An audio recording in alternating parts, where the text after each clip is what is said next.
Katie Burdett, and I'm your host for this season's Red Pen podcast, where we assess the art of writing at a collegiate level across the disciplines. This season's theme is centered around AI and how it drastically has impacted the writing space for the last few years. And to start off our season strong, I have our first guest with me, Dr. Jeremy Davis.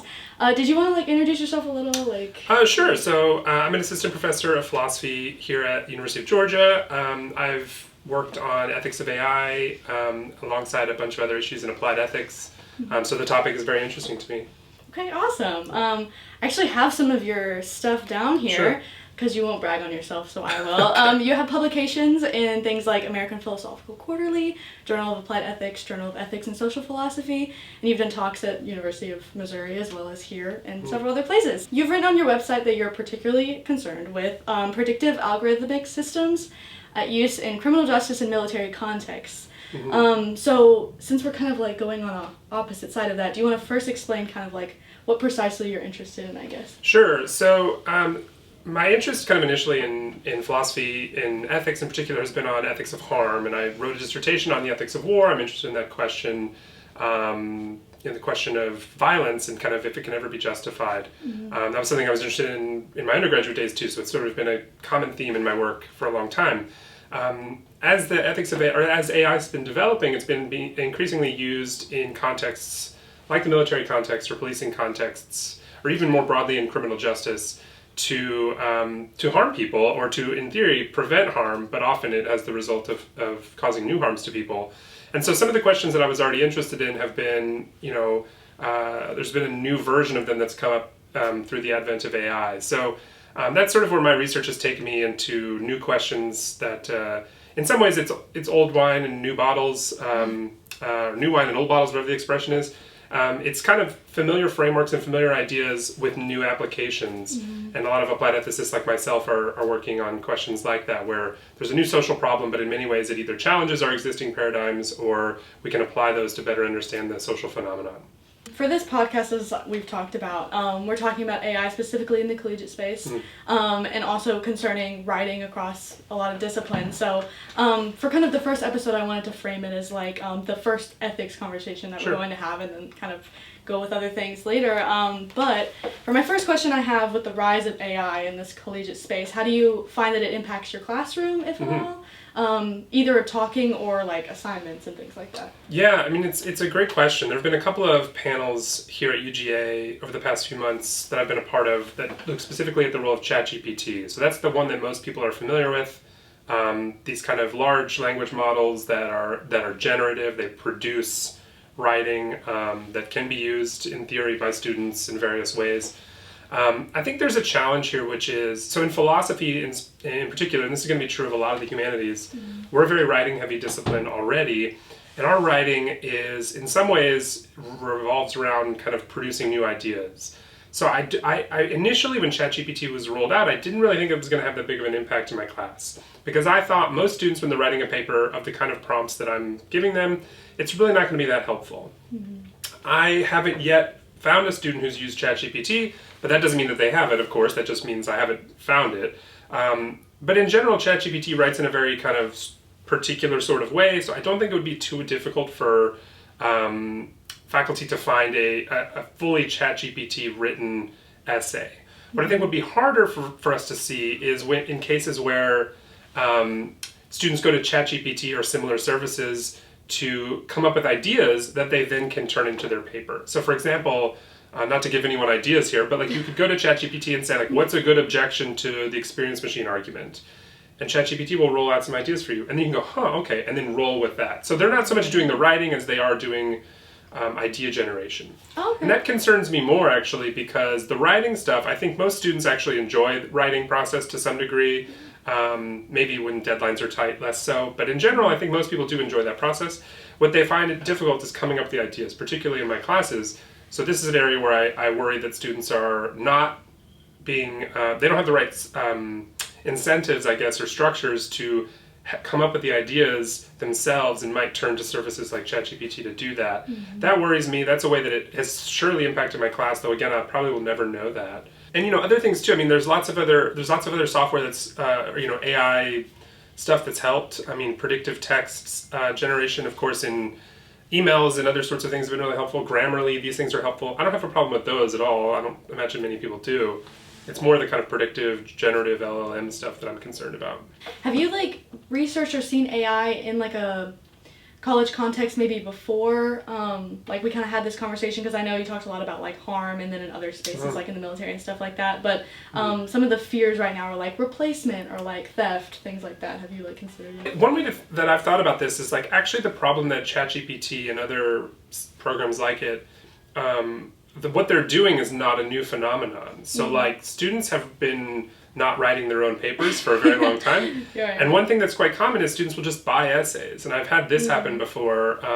Where I did my graduate work in Toronto, it was common on the like community bulletin boards all across campus. There would be things that are like, buy student essays here. Like nobody was shy about it. The university couldn't really do much to stop that because people just staple it up there. But it's obvious that people were buying essays all the time. What ChatGPT does is sort of makes that free. It's kind of an equalizer. Right. So in some ways, that's a program that's just an AI version of something that already existed, which is having somebody else write your paper for you. In research capacity, I think AI stuff has been useful, though less so in my particular corner of things, but it's been helpful for people in other areas, in the humanities or social sciences or elsewhere. I've not really interacted with it in a research capacity, though I can imagine there might be advantages there. So surely there's two sides of like the debate here, one being like this thing is bad, like we've talked about, one being this is good, which you've kind of explained both of those, but which do you tend to find yourself on, I guess, and like what have been the best arguments you've seen probably for you mean in the writing context specifically? Yeah. Sure. Okay. Well, so I think that there are ways to use ChatGPT or other similar services that could be really helpful, but it's kind of like, I don't know, I've had conversations with colleagues in other departments who have, I think, helped me to better see that, like, I think the bads generally outweigh the goods and in a writing context. Now, I've used ChatGPT before for things like, if I need an example of something, like a kind of historical example, I'm like, here's a thing that I'm interested in. Are there any historical cases where that's happened? Right. And ChatGPT spits out a bunch of answers, which in theory is really great. The main problem is that I go and Google them and they're all false. Like it's just total BS. The problem, of course, is that ChatGPT is basically autocomplete, so it doesn't really care about the truth. The result of that is that as a research tool, for me, it's been pretty useless. But that's its current model. In the future, I can imagine that being more useful. In which case, I can think, the goods in that case, at least in a research capacity, could be very, very significant. I think as this becomes more ingrained in our culture and as its availability becomes more and more people are more aware of it, better know how to use it better, and then also as it starts to get better and improved in terms of its output, I think there's a real threat here that it's going to basically kill not just college classes, but I'm worried about high school classes or early writing, and I think that like if I'm being frank, like student writing, like the kinds of students that I normally see in introductory courses, they need a lot of help writing. Right. It is something that even though you have ChatGPT in your professional life, you're going to have to do a lot of writing. In your personal life, you'll have to do a lot of writing. Yeah. And I think that being able to do that well is a skill that needs practice. And I'm worried that the bads here outweigh the goods. Right. But I could be persuaded that there are goods that I'm not yet seeing. I just don't know how to balance those overall, because I think as they become more entrenched, these systems become more entrenched in society, I think we lose something of real value, which is just the ability to like produce your own ideas. Yeah. That's something I'm concerned with. Attention UGA undergrads. Are you looking for an outlet that gives you the freedom and creativity to write about any topic in your field of study? Visit the University of Georgia's Classic Journal to get a chance to publish your work. Whether your passion lies in English literature, the archives of history, sociological phenomena, or the transformative narratives of women's studies, the Classic Journal has an outlet for you. The Classic Journal features essays and articles in all fields of study, so you can showcase the knowledge and skills you've gained during your undergrad experience. The possibilities are endless. Visit theclassicjournal.uga.edu to promote your research and achievement. That's theclassicjournal.uga.edu. Join us and embark on a journey of scholarly discovery and self-expression.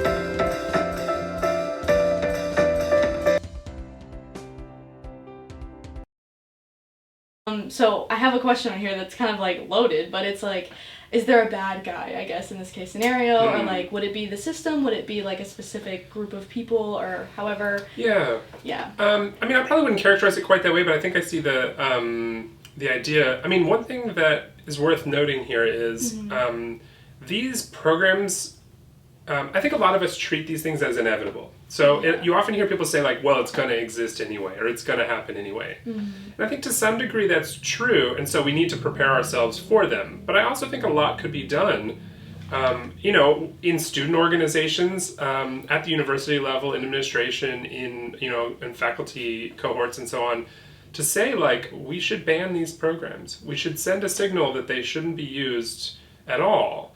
And a lot of times the conversation is like, people are going to use them, so let's like rewrite our courses so that we can deal with students who are going to use them.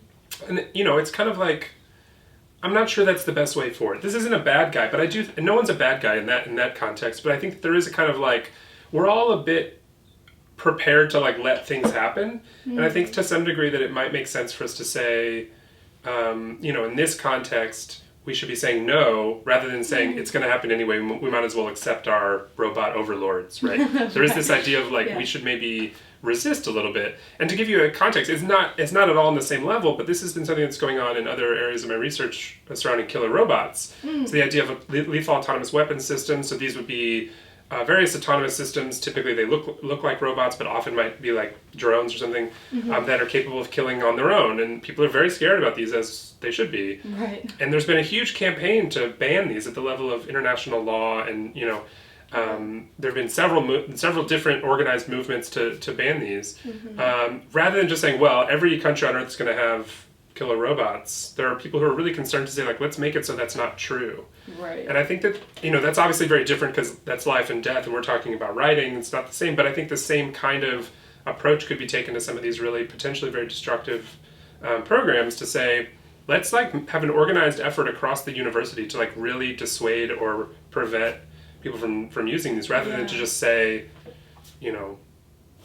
it's going to happen anyway. Again, that's not a bad guy. I'm not like blaming anyone. I'm just saying to some degree, we're all the bad guy. We're just kind of letting things happen and then trying to adjust as a result, rather than kind of dictating the terms of how our social and educational experiences will go. Right, yeah. I know for my next interviewee with Dr. Setker, I'm interviewing her specifically because my advisor told me that she was like using them in her classroom, because she's like, oh, might as well just like kind of go with it, kind of thing. Yeah. So, and again, I don't want to suggest that anyone's in the wrong for that. I do think to some degree there could be uses that are beneficial. Right. And so maybe we should ban them altogether, or maybe we should say very clearly that they should be banned in specific contexts. Sure. Yeah. Like that your next interviewee and others, I assume, are going to say that without special context or special guardrails, ChatGPT should not be used. Now, I had an assignment last fall in my course where I had ChatGPT write an essay on a topic we had read, and then I had my students respond to the essay. And so I think it can be used in that setting, in that context. I'm not super comfortable with the idea that we want to open up this so students can use it in all sorts of creative ways in my class. That might be different in different classes. But in philosophy, I think it's very destructive. Yeah. So I want to be very clear that your next interview is not the bad guy. No one here is the bad guy. I think that when we think about kind of what forces we should be prepared to resist, I think the kind of idea of this is inevitable is something we should like step back and go, is that true? Right. And I have to give a shout out to my colleague Dr. Matlock in the classics department, who's really, I think, highlighted that view for me. It was something that I really hadn't taken seriously until I had some conversations with him. And he's very passionately, not, I wouldn't say anti-ChatGPT, but very much like people are not seeing the destructive potential of this. So I think there are people elsewhere, and having these conversations can really, I think, open up new thoughts on this idea that I hope people can see more clearly. Yeah, for sure. Now that we spent a lot of time talking about the negative impacts, you talked a little bit about the positive impacts being like a good research buddy to like be like, oh, what's this thing, and then respond to it. So you've seen the positive impacts in that case. So in terms of like AI training, right? A lot of like people are concerned about their books and things are being used and papers are being used to train AI. Like, how would you feel like, let's say like if one of your papers was used to train AI and then like AI kind of spits something out that's like kind of disingenuous to your piece, I guess? Yeah, it's a concern I have. You'll have to ask probably more more well-known academics on their thoughts. My first response to that would probably be flattery before concern. Even getting my view wrong would be kind of, okay, great, that's nice. Yeah. I am worried about that. I'm worried about not just at the level of like getting the view wrong, but also, it's intellectual property, and it's in many cases, some of the things you've cited are open source, so like open access, so like they're not behind a paywall, they're not the property of a journal or whatever. Right. In that sense, so they are kind of open for everyone, and so they're out there in the world, and so I wouldn't be surprised. I'm not surprised to see that somebody would use them in that way. Mm-hmm. Generally, I think when those things are out like that, if someone ran a study on like, what philosophers say about blah blah blah, they would read my paper. Like that's kind of what it's for. Right. Yeah. And I don't really think that it's my position or my right to dictate how others are using that in research. Sure. I don't love that it might be used in for-profit contexts. Sure. But again, I think that's sort of that's what happens when you put research in the world, and it's used in various ways. Sure. Now, I think if they're stealing things in the sense of like they're actually going and taking proprietary, special, private information, that's not appropriate. Mm-hmm. That's not good.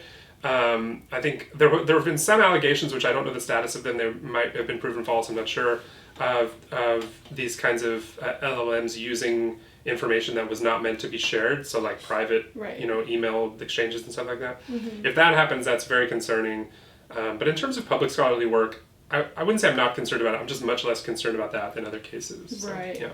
Gotcha. Okay. Kind of on to my last question. Sure. But so being in philosophy, I'm sure you know a lot about like aesthetics, things like that. But Sure. I wanted to know how you feel that AI is impacting writing as an art and a career mm-hmm. and an aesthetic. If negative, how can artists and philosophers kind of curb the effect? I know you talked about a little bit about pushback, things like that. Like, how are you feeling in that? Yeah, area? It's an area I haven't thought as much about as you might expect. But I have a colleague in my department here who works on some stuff and is teaching an Odyssey course right now on AI aesthetics. So mm-hmm. I've had some conversations about that.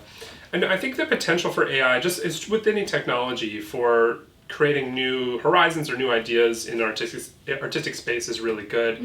Mm-hmm. Just think about like the advent of like the drum machine in music. People used to have acoustic drums, and then the drum machine became very integral to, like, among other things, like hip hop music and dance music. Yeah. And that's really created new opportunities for like different kinds of music that we otherwise wouldn't have had. It's really interesting. There's been some stuff with AI art for like AI generating visual art, which has been quite interesting. Mm-hmm. I think to some degree as an artist, artists have to think about kind of how the extent to which that pushes them in a new direction. But again, this isn't unique to AI. Every new technology has done this. Mm-hmm. The advent of the moving picture, television, cinema, streaming, all these kinds of things have challenged existing paradigms of art. So I think that's something that like AI doing that will be really interesting. Mm-hmm. I would say at the current position we're at now, specifically with writing, I'm not very impressed. Like I haven't really seen anything that AI has done at the level of writing that I've been like, wow, that's really cool. If you played around with it, if you try to get it to write poems, it's quite bad at it. True. And it always thinks that they need to rhyme, and it thinks that they're, it's very like the rhythmic kind of the meter and the structure of these is very, very formal and predictable. Mm-hmm. As a result, I think that it's just not currently very capable of doing anything quite interesting. It's mostly sort of boring. Mm-hmm. And I think that's true at the level of prose too, in terms of like if you ask it to write an essay, it might say some things that are kind of interesting, but it's usually going to say things very conservative. I don't mean politically conservative, but like it's going to stay pretty close to like, it's not going to say anything kind of wacky and new and interesting. Right. And actually, I think a lot of really good art, poetry, writing is stuff that can like really challenge existing perspectives. Right. And so AI, as it's currently kind of set up, is fundamentally conservative in that way. It's going to take what's out there and kind of digest it and then like spit out like maybe the most predictable answer. Right. As a result, if you have it, I saw this really funny video during the writer's strike where people had AI write comedy scenes, and they were like so unfunny that it was funny. There was one where it was like a case of mistaken identity, and it was something like, "Hi, Brian." It's like, "My name's Michael." "Oh, I'm sorry." Like that was supposed to be funny. The AI thought that was funny. And of course it's not, but it's because it doesn't get like what makes something funny, which is I think a deeply human thing. Mm-hmm. And so when you talk about careers and stuff like that, I think if somebody wants to be a writer in any sense, if someone wants to have a creative dimension to their job, I can imagine that the person who wants that probably isn't going to rely on ChatGPT very much, but they shouldn't as well, because a lot of the sensitivities about what makes something good art or interesting writing or clever or provocative or whatever is stuff that comes with practice and trying and failing, honestly, a lot, not just sticking very close to the script, which I think is what these LLMs tend to do. Right. Not just as a tendency, really, but as that's sort of how they're programmed. Right. Yeah. Yeah. Okay, that was my last question. Okay, but thank great. you so much for talking. If you want to plug anything, I know you had a college podcast back in the day. If you want to plug your podcast. Yeah. No, that's been a long time since I did that. No, I don't have anything specific to plug. I will say that I think that one thing that's helpful is for students and anyone interested to play around with these systems, because despite their potentially destructive capacities, I think people get a better sense of what they're capable of and can really understand better if they play around with them. And I don't just mean ChatGPT, but like DALL-E or a lot of these other ones that do AI-generated art and stuff like that. AI-generated music is really interesting. Yeah. But it can be fun and play, and then you can kind of get a better sense of what's possible by looking at them. So even if you're skeptical, I think it's worth playing around with them. But nothing personal to plug. My podcast is long defunct, so I wouldn't recommend it. Yeah, but thanks so much. Yes, thank you so much. I really appreciate you doing this with me. But since you didn't plug anything, I will plug everything in links that exist on the page. So thank you everyone for watching. That's all I have to say. This is Dr. Davis. Thank you.